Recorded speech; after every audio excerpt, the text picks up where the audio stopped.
at it, but yes, of course, everything was very good in that department. So when you fought, making up was really Why does everyone think you're in charge of the finances? I mean, everyone. Yeah, no, this is something I've begun to realize, because Cody was always telling everybody that I was somehow calling the shots on the money, but she's like, there were deaths. I saw where all the money was going and how much money Cody took and how much money Robyn took was a lot more than you were taking. We didn't know, we never knew what the other wives were getting money-wise. We just understood what we had, but Janelle saw it all, and Janelle doesn't say much, and she's very tight-lipped. Pour yourself a fresh cup of coffee because Janelle Brown has just cracked open the family's bank secrets, and what she found will make your jaw drop faster than you can say, "Not on my watch" picture. This Janelle, ever the responsible bookkeeper, spends a late evening at her kitchen table with reading glasses, perched on her nose, and a stack of old joint account statements. Something hasn't felt right about the Coyote Pass bills, so she decides to reconcile the numbers once and for all as she highlights. Line after line, a pattern leaps off the page like a neon sign. Robyn never received any of the money when we bought our houses. Robyn's kickback from the house went to other family members. Boutique purchases here, high-end home decor there, and a hefty transfer labeled Coyote Pass Development Fund that somehow lands in Robyn's personal account. Janelle's heart skips a beat. She keeps digging, scanning every sheet into neat PDF folders, because if you are going to confront a problem, you bring proof the next morning under the bright studio lights. Janelle looks straight into the camera, steady voice, shoulders squared, and says, "I traced every penny, and these withdrawals all point back to Robyn. The crew falls silent. Boutique charges on the same days." Cody swore the family card was maxed for groceries, furniture upgrades that look less like budget needs, and more like a decorator's dream list. And let's talk about that special Coyote Pass wire larger than most of us will ever see in one. Transactions sliding quietly into Robyn's name, Janelle's. Verdict lands with calm, seasoned authority for years. I was painted as the one controlling the money, but the real spending spree was happening elsewhere. She snaps the folder shut and the internet lights up. He was like, "Oh, okay." Because I think that he thought that I was keeping money from him or from the family. I'm like, "No, let me show you what I have contributed." Women on Facebook are sharing spreadsheets. TikTok creators, yes, even the over 40 crowd, are trading their own family finance stories, and everyone is asking, how long has this been going on? Robyn, we hope your notifications are muted because Janelle just woke up every penny-watching woman in America, and trust me, once the fiscal dragon is awake, she does not go back to sleep. Let's roll up our sleeves and walk through the paperwork, because the numbers tell a clearer story than any family meeting ever could. Janelle arranged the statements in tidy piles: Flagstaff mortgage records, boutique invoices, Coyote Pass ledgers, and color-coded every withdrawal first. The boutique column, a string of charges that read like a shopping montage. Silk scarves on Tuesday, artisan jewelry on Friday, $700 cashmere throws the following week, all shipped to Robyn's address. Even on days Cody insisted money was too tight for the communal grocery run, then comes the home improvement ledger. Remember when Cody mentioned modest upgrades to the Flagstaff house? Janelle's printouts beg to differ. 1. Invoice lists custom light fixtures for nearly $8,000 purchased the same month. Janelle's refrigerator had to limp along with duct tape because funds were frozen. Another line: a specialty landscaping service that costs more than some college tuitions, all stamped paid in full from the joint account. I will tell you, my relationship with him was very different than Christine and his is.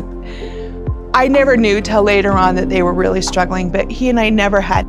But the real bombshell hides in the Coyote Pass folder there in black ink, is a wire transfer labeled Development Fund well into the 6F Figaro range, moving from the family LLC straight to an account titled Brown Row Robyn Holdings, no shared signature, no board approval, just Cody's electronic authorization.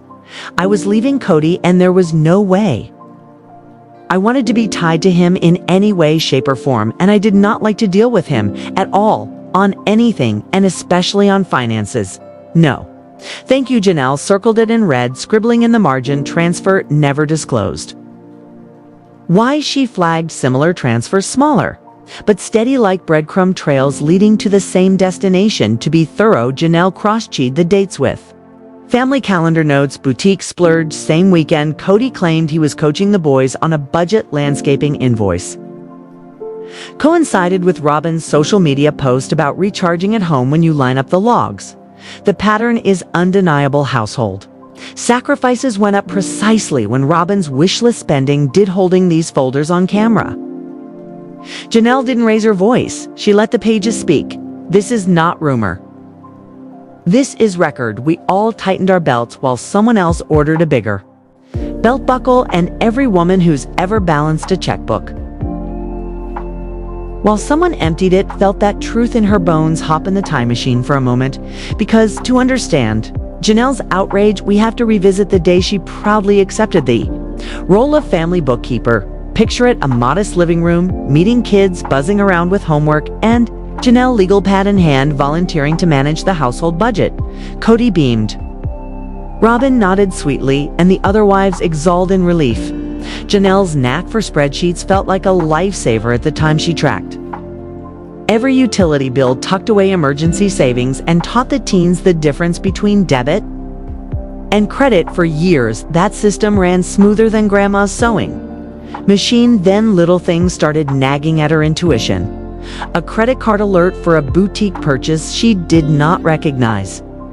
A late notice on the property taxes, even though she distinctly remembered scheduling the payments. She had too much influence on our money, and in the end, we're just getting a straight note at the end. Cody brushed off her questions. The bank's glitchy, honey, let it go. Janelle wanted to believe him. After all, she prided herself on trusting the process. But each time she reconciled the monthly statements, more loose threads appeared. The joint account balance dipped lower than her meticulous record predicted, and deposits Cody promised to make never quite materialized. She remembers one evening in particular. Bills spread across the dining table, lamplight casting long shadows, and Cody strolling and humming carefree as a lark. Janelle hesitated, then pointed to an overdraft fee. Cody waved it off. Probably a clerical error. You worry too much, it felt like. A pat on the head, the kind you give a child asking why the sky is blue. It stung still. She gave him the benefit of the doubt, because that is what partnerships do, right? Fast forward to the present. And Janelle can finally name that feeling, betrayal. Dressed up as reassurance, she realizes Cody and Robyn's clerical errors piled up. Precisely because they trusted she was too conscientious and too loyal to question loudly by handing her the checkbook. They also handed her the blame, and now that she has the logs to prove it was never her mismanagement, the shock has settled into something colder. Steel your resolve. Janelle will not wear the scapegoat badge. Another day. Now let's talk about Cody's favorite magic trick, the disappearing act of accountability. Whenever a wife raised her hand about a suspicious charge, Cody had a ready-made line delivered with a half-smile. Ask Janelle, she's the accountant. It sounded harmless at first, almost flattering. After all, who wouldn't want to be trusted with the books? But over time, that friendly deflection turned into a concrete wall. There was no reason for them to think that I wasn't going to be fair. Well, it feels like there was some distrust there, that you weren't going to be fair. It's 'cause Janelle and Mary are both leaving me going, wish I had some way to get alimony. A late mortgage payment. Janelle must have mixed up the due date. A sudden dip in the emergency fund. She probably shifted it to savings. The subtext was crystal clear. If something looked off, Janelle was at the wheel, and he repeated that line so often the whole family started pairing it. That ladies' textbook gaslighting. Serve the blame with a smile until everyone questions their own memory. Janelle remembers a Sunday dinner when Christine asked why a Coyote Pass bill was higher than usual. Cody chuckled, leaned back, and said, "Trust me." Janelle balanced it. Christine settled down, and the conversation moved on to dessert. Only later did Janelle realized she had never even seen that invoice. Cody banked on one thing, her instinct to smooth things over instead of creating a scene. He used the same technique.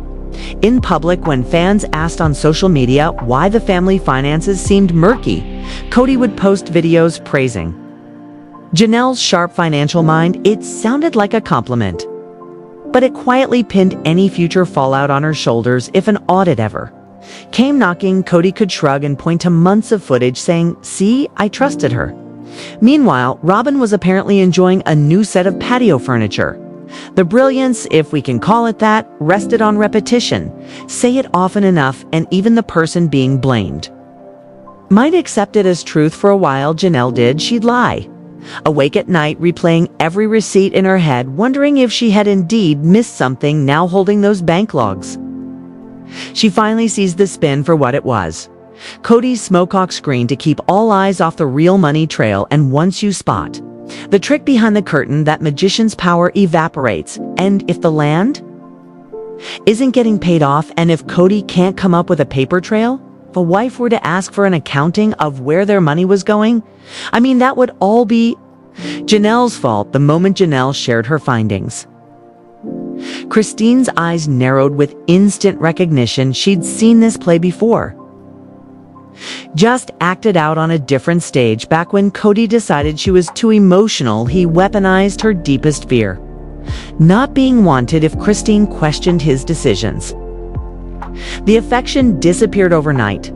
Now she realizes that while she was fretting over lost kisses, Janelle was poring over empty ledger columns. Same tactic, different targets. Mary, always the one trying to keep the peace, sat quietly as Janelle laid out the bank logs, but halfway through, she let out a breath that sounded more like a 30-year exhale.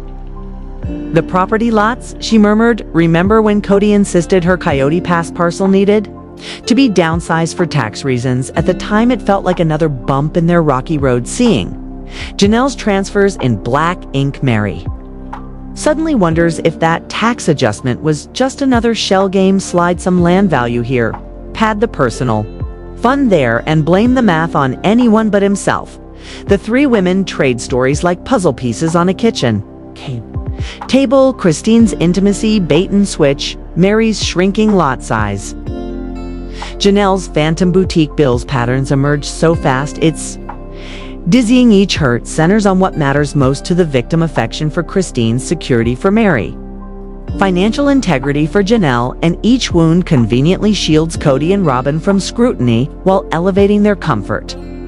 Mary is genuinely surprised to learn that Janelle isn't controlling the purse strings. The fact that Mary was funneling money and not asking questions is shocked by the end of the conversation. The atmosphere shifts from shock to determination. Christine scrolls through her phone and pulls up an old text thread where Cody blamed a Coyote Pass survey delay on accounting confusion. Janelle nods toward her printouts, same month as the landscaping splurge. Mary quietly pushes her property documents into the growing pile. The evidence is no longer scattered anecdotes. It's a mosaic of manipulation for the first time in years. All three original wives see the same picture, and that clarity is more powerful than any apology Cody could muster, because once you map out the pattern, you also chart the exit route. Let's revisit that heartbreaking day none of us will forget. Garrison's funeral, while the family gathered to honor a young life. Cut short, Cody and Robyn managed to turn the graveside into their own 2% showcase. Remember the photographs Cody's hand anchored on? Robyn's knee, her head resting on his shoulder as if they were at a Sunday picnic rather than their son's burial. At the time, many of us chalked it up to tone-deaf affection, but Janelle's bank logs cast that moment in a stark new light. Here's why. The week of the funeral, a sizable withdrawal, well into 5 figures, left the family account under the label emergency travel expenses, according to Janelle's records. Airfare and modest lodging would have totaled only a fraction of that amount. The rest, a Home Depot charge for patio renovations and a boutique stop in Las Vegas. Yes, during the same window. Cody was weeping on camera about unity and loss. Household funds slipped quietly into purchases that benefited only one household, Christine recalls.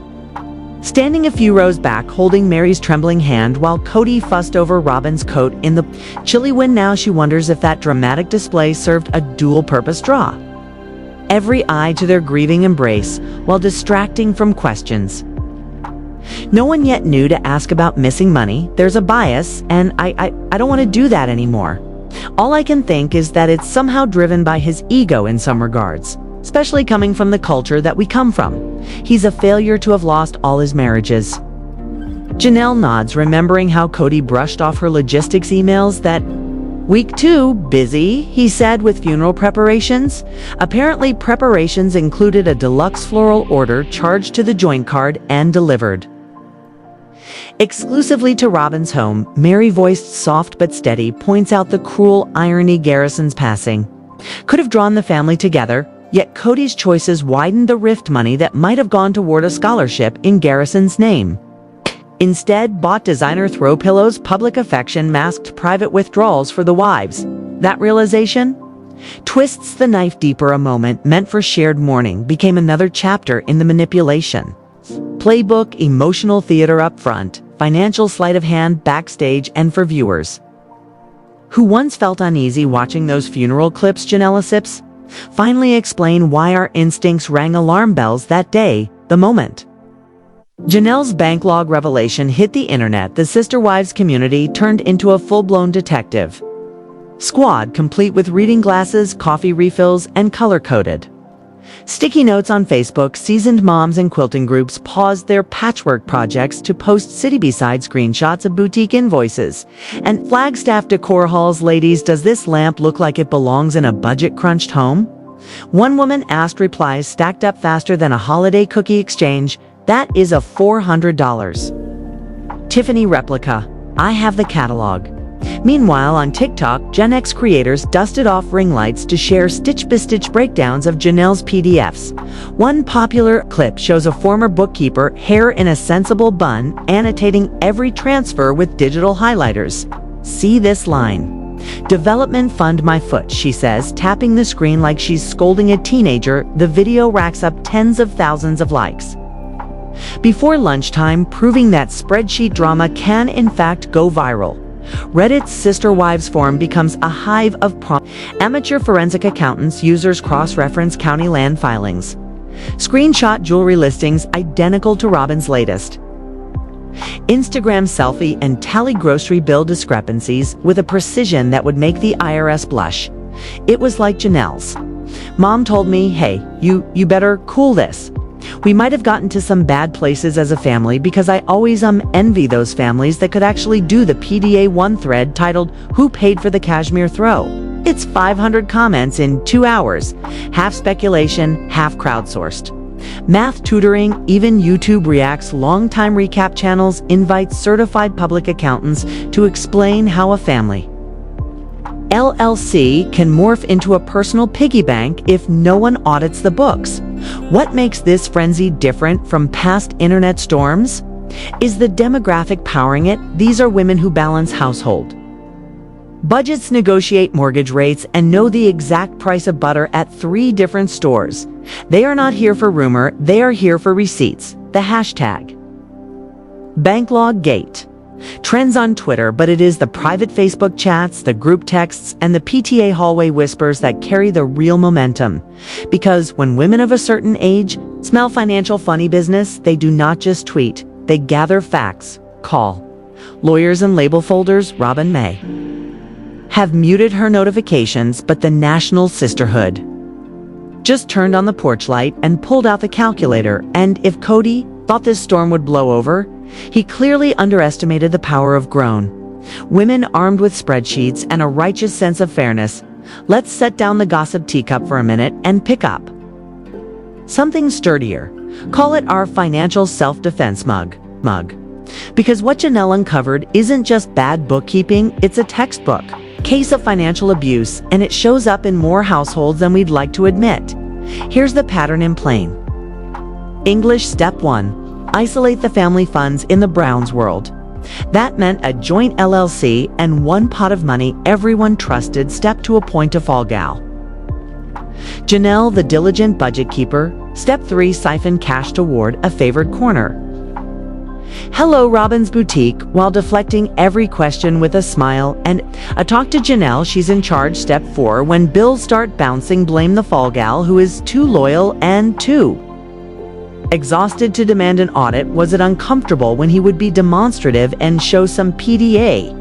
It was always uncomfortable and awkward. It still is now when I see it with him and Robyn. It's like, because I feel like now it's almost like I'm throwing it in your face, and I don't like that sound familiar. Many of us have seen a version of this, a partner who handles the finances.